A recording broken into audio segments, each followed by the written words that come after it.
Imagina só, um novo mundo é descoberto no sistema solar. Um objeto tão distante e misterioso que é capaz de desafiar nossa compreensão do sistema solar.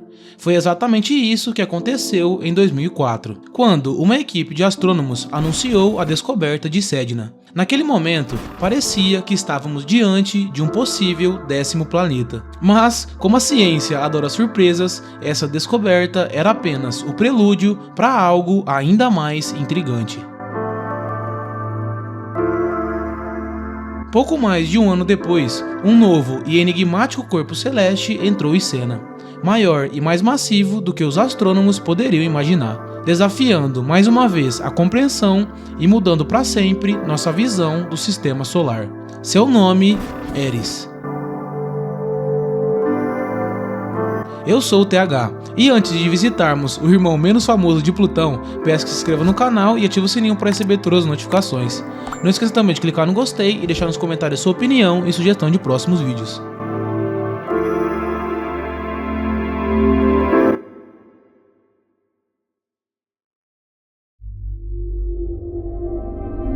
Quando Michael Brown anunciou em 28 de fevereiro de 2004 a descoberta de Sedna, um objeto que na época se acreditava ter quase 2.000 km de diâmetro e que orbitava entre o cinturão de Kuiper e a parte interna da nuvem de Oort, parecia que o sistema solar finalmente havia encontrado seu 10º planeta. Mas essa ideia durou pouco. O diâmetro de Sedna, embora seja um planeta não fascinante, logo foi revisado, se mostrando bem menor que os estudos anteriores, e a contagem de planetas voltou a ser a mesma de antes. Apenas 517 dias depois, em 29 de julho de 2005, o mesmo Michael Brown anunciou a descoberta de outro grande objeto, provisoriamente chamado de 2003 UB313. As primeiras observações indicavam um diâmetro estimado em 2.400 km, um pouco maior que o de Plutão. Naquele momento, parecia evidente que a recém-descoberta tinha todas as qualificações para ser coroado como o 10º planeta do Sistema Solar, o primeiro encontrado além da órbita de Plutão. Mas, como já sabemos, não foi bem assim que as coisas aconteceram. Não só Eris nunca foi considerado um planeta, como também Plutão perdeu seu status planetário. Ou seja, ao invés de aumentar, o número de planetas diminuiu. Plutão, apesar do rebaixamento, continuou no coração e nos pensamentos de todos. Já Eris, por ter sido descoberto tão tarde e perder sua época de fama, foi rapidamente esquecido. Provavelmente porque foi considerado apenas mais um dos muitos planetas anões que continuariam a ser descobertos no cinturão de Kuiper nos anos seguintes. Mas essa previsão não se concretizou. Desde 2005, nada comparável em tamanho aos planetas anões já descobertos foi encontrado. E Eris continua até hoje como o 9º objeto mais massivo a orbitar o Sol, perdendo apenas para os 8 planetas e o maior descoberto desde 1846, quando Tritão, a grande lua de Netuno, foi identificada. E na minha humilde opinião, Eris é um objeto subestimado e merecia bem mais notoriedade, já que para encontrar algo ainda maior, provavelmente a gente vai ter que ir até a nuvem de Oort. Como vimos, Eris foi descoberto pelo astrônomo Michael Brown e seus colegas Chad Trujillo e David Rabinowitz em 5 de janeiro de 2005, a partir de imagens tiradas em 21 de outubro de 2003. Mas por que será que demorou tanto? Como eles não notaram um objeto desse tamanho antes? Bem, a razão é simples. A equipe vinha sistematicamente vasculhando o céu por vários anos em busca dos maiores objetos transnetunianos, e havia descoberto vários deles, como por exemplo Quaoar, Orco e Sedna.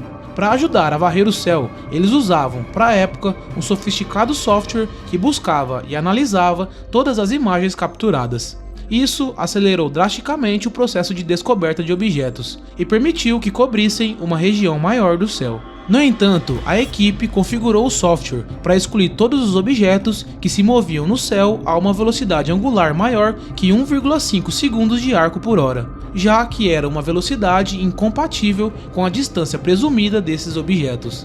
Para se ter uma ideia de quão pequeno é esse movimento, basta lembrar que o diâmetro angular da Lua é de cerca de 1.800 segundos de arco. Mas depois de descobrirem manualmente Sedna, um objeto que se movia muito lentamente, cerca de 1,75 segundos de arco por hora, Braun e seus colegas perceberam que o software ignoraria sua presença. Então, decidiram reanalisar todas as imagens que haviam coletado nos meses anteriores. E foi assim que conseguiram encontrar o objeto que mais tarde se tornaria Eris.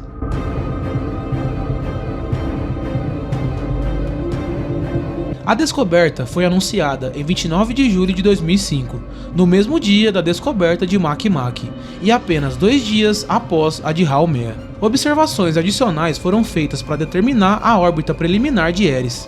E, em 10 de setembro de 2005, uma análise subsequente com o telescópio Keck no Havaí também revelou a presença de um satélite, mais tarde chamado de Dysnomia.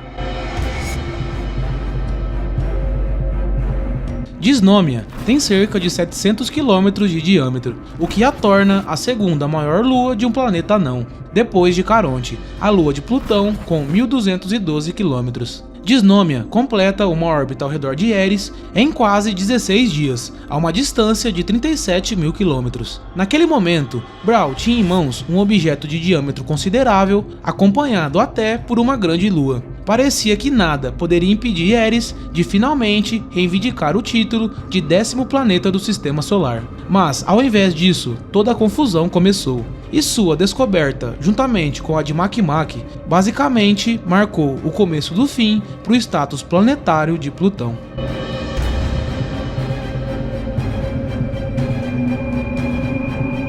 Eris gira ao redor do Sol em uma órbita muito elíptica, com um período orbital de 559 anos. Na verdade, sua distância máxima do Sol, o afélio, é de 98 unidades astronômicas, enquanto a mínima, o periélio, é de apenas 38 unidades astronômicas. Enquanto orbita o Sol, Eris completa uma rotação em torno de si mesmo a cada 25,9 horas, ou seja, Eris possui um dia maior que o da Terra. No passado, Eris chegou ao periélio por volta do ano de 1699 e ao afélio por volta de 1977. No futuro, retornará ao periélio por volta de dezembro de 2257. Diferente dos 8 planetas, cujas órbitas estão aproximadamente no mesmo plano da Terra, a órbita de Eris, assim como outros planetas anões, é altamente inclinada, cerca de 44 graus. É por isso que, apesar de seu brilho considerável, ele nunca foi avistado antes de 2003.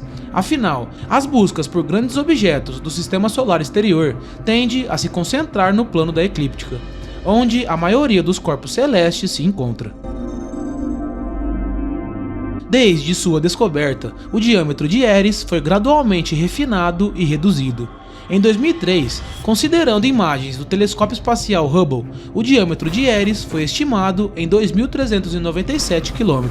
Para isso, foi utilizada a abordagem clássica de usar a distância até Eris, seu albedo e seu brilho aparente.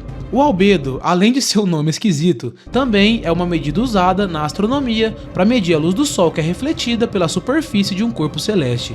O albedo máximo é 1, quando toda a luz incidente é refletida. Já o albedo mínimo é 0, quando nenhuma fração da luz é refletida. No primeiro caso, temos um objeto perfeitamente branco, no segundo, um objeto perfeitamente negro. Eris tem um albedo estimado de 0,96, mais alto do que qualquer outro grande corpo do Sistema Solar, exceto por Encélado, a 6ª maior lua de Saturno. Se acredita que essa alta refletividade seja devido às camadas de gelo presentes em sua superfície, que aumentam quando Eris está em uma posição orbital distante do Sol, o que basicamente está acontecendo agora. Comparando o diâmetro de Eris com o de Plutão, que na época era estimado em 2.370 km, Eris parecia ser ligeiramente maior, considerando a melhor margem de erro possível. Nessa época, era muito difícil dizer qual objeto era maior, Plutão ou Eris. A atmosfera de Plutão complicava ainda mais essa avaliação, interferindo nas medições de sua superfície sólida. Em 2007, o telescópio espacial Spitzer foi usado para refinar o diâmetro do planeta anão, e as medições indicaram um diâmetro de 2.600 km. Até que em 2010, um evento raro ocorreu, uma ocultação estelar. Nunca antes uma ocultação de um objeto tão distante em nosso sistema solar havia sido observada. Os resultados lançaram sérias dúvidas sobre as medições anteriores, em particular as do telescópio espacial Spitzer. Os dados obtidos durante a passagem de Eris na frente da estrela indicaram um diâmetro de apenas 2.326 km. Por outro lado, em 2015, a sonda New Horizons mediu com precisão o diâmetro de Plutão, em 2.376 km. Então, pelo menos por enquanto, a coroa de maior planeta anão fica com Plutão, mas por uma margem tão pequena que dá pra dizer que foi decidido no photo finish. Mas, como já diz aquele ditado, tamanho não é documento. A massa, nesse caso, também importa. E determinar a massa de um objeto isolado como Eris não é exatamente fácil. Mas, felizmente, a descoberta da lua Dysnomia resolveu esse problema de forma bem prática. Na astronomia, basta conhecer o período orbital de uma lua e sua distância ao corpo principal para calcular a massa através da terceira lei de Kepler. Após os cálculos, descobriu-se que a massa de Eris é 27% maior que a de Plutão. E isso nos leva a uma conclusão: a densidade de Eris é maior que a de Plutão, uma vez que, apesar de Eris ter um tamanho similar ao de Plutão, ele tem mais massa, indicando que sua composição deve ser bem mais densa. Se levarmos em conta o diâmetro determinado durante a ocultação estelar, chegamos a uma densidade de 2,52 gramas por centímetro cúbico para Eris, significativamente maior que a densidade de Plutão, que é de 1,88 gramas por centímetro cúbico. Só para comparação, a densidade da água é 1 e a média da Terra é de 5,51. Portanto, Plutão e Eris parecem ter tamanhos semelhantes, mas densidades diferentes, o que significa que suas composições também são diferentes. Eris provavelmente é feito de materiais bem mais rochosos e densos que Plutão. Alguns astrônomos sugerem que Eris é composto por cerca de 70% de rocha e 30% de gelo, mas claro, tudo isso são apenas hipóteses. A temperatura na superfície de Eris, obviamente, depende bastante da distância do Sol, podendo variar entre menos 248 e menos 232 graus Celsius. Infelizmente, nenhum dos detalhes fascinantes da superfície pode ser observado diretamente da Terra, seja com telescópios terrestres ou espaciais. Para saber mais, precisamos recorrer a medições indiretas, como a análise espectral.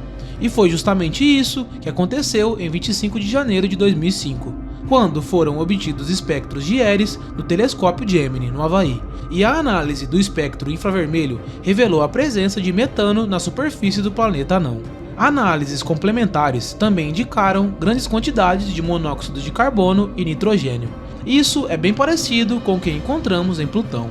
Já quando Eris se aproxima da sua fase mais emocionante, que é o periélio, os processos de sublimação entram em ação, fazendo com que os gases escapem da superfície e formem uma fina atmosfera. Depois, quando Eris se afasta do periélio, a temperatura da superfície cai continuamente até atingir seu mínimo no afélio. As temperaturas em queda permitem a ressublimação, ou seja, os gases da atmosfera congelam e voltam a cair na superfície. Esses processos de sublimação podem ocorrer mesmo em temperaturas extremamente baixas, pois o metano é altamente volátil. No entanto, isso levanta outra questão: como explicar a abundância de metano se ele é tão volátil e pode sublimar facilmente? Duas hipóteses são possíveis. Primeiro, Eris pode ter permanecido a uma distância tão grande do Sol que a temperatura é suficientemente baixa para impedir a sublimação significativa do metano. Em segundo lugar, pode haver uma fonte interna de metano que reabastece o gás que escapa da superfície, mantendo sua presença na atmosfera. Infelizmente, não sabemos muito sobre a superfície de Eris. Podemos apenas observar que sua cor é diferente de Plutão e Tritão. Enquanto Plutão e Tritão apresentam regiões de cor avermelhada, Eris parece ser completamente cinza, como muitos outros objetos do cinturão de Kuiper.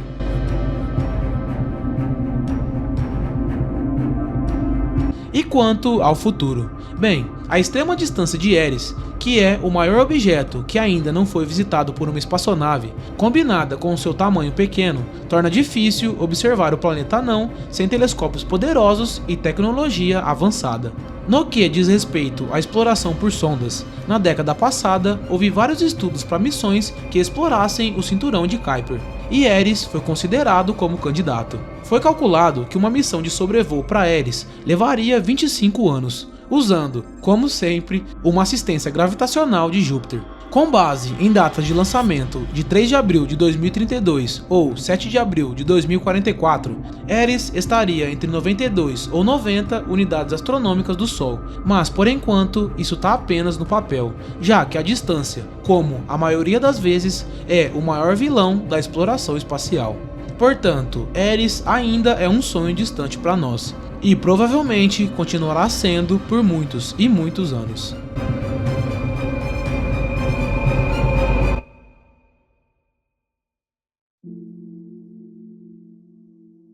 E assim, Eris, com seu brilho gelado e sua órbita distante, continua a nos desafiar e intrigar. Embora não tenha se tornado o 10º planeta, sua descoberta provocou uma reviravolta no que consideramos ser um planeta, mudando para sempre nossa compreensão do sistema solar. Eris pode não ser tão famoso quanto Plutão, mas sua história nos lembra que o universo ainda guarda muitos segredos. Um dia, talvez, possamos desvendar mais sobre esse enigmático mundo, revelando novas facetas de um dos objetos mais fascinantes além de Netuno. Até lá, Eris permanece como um lembrete do quão vasto e inexplorado é nosso sistema solar. E já aproveitando que a gente está aqui no cinturão de Kuiper, que tal você dar uma olhada no último vídeo? Lá eu falo sobre a descoberta de Makemake, que inclusive foi anunciada no mesmo dia que a descoberta de Eris. Embora os dois planetas anões estejam localizados na mesma região do sistema solar, suas características são completamente diferentes. Por exemplo, diferente de Eris, Makemake apresenta uma superfície avermelhada, semelhante à de Plutão, um mundo que sem dúvidas possui muitos segredos para revelar. Vídeo no card.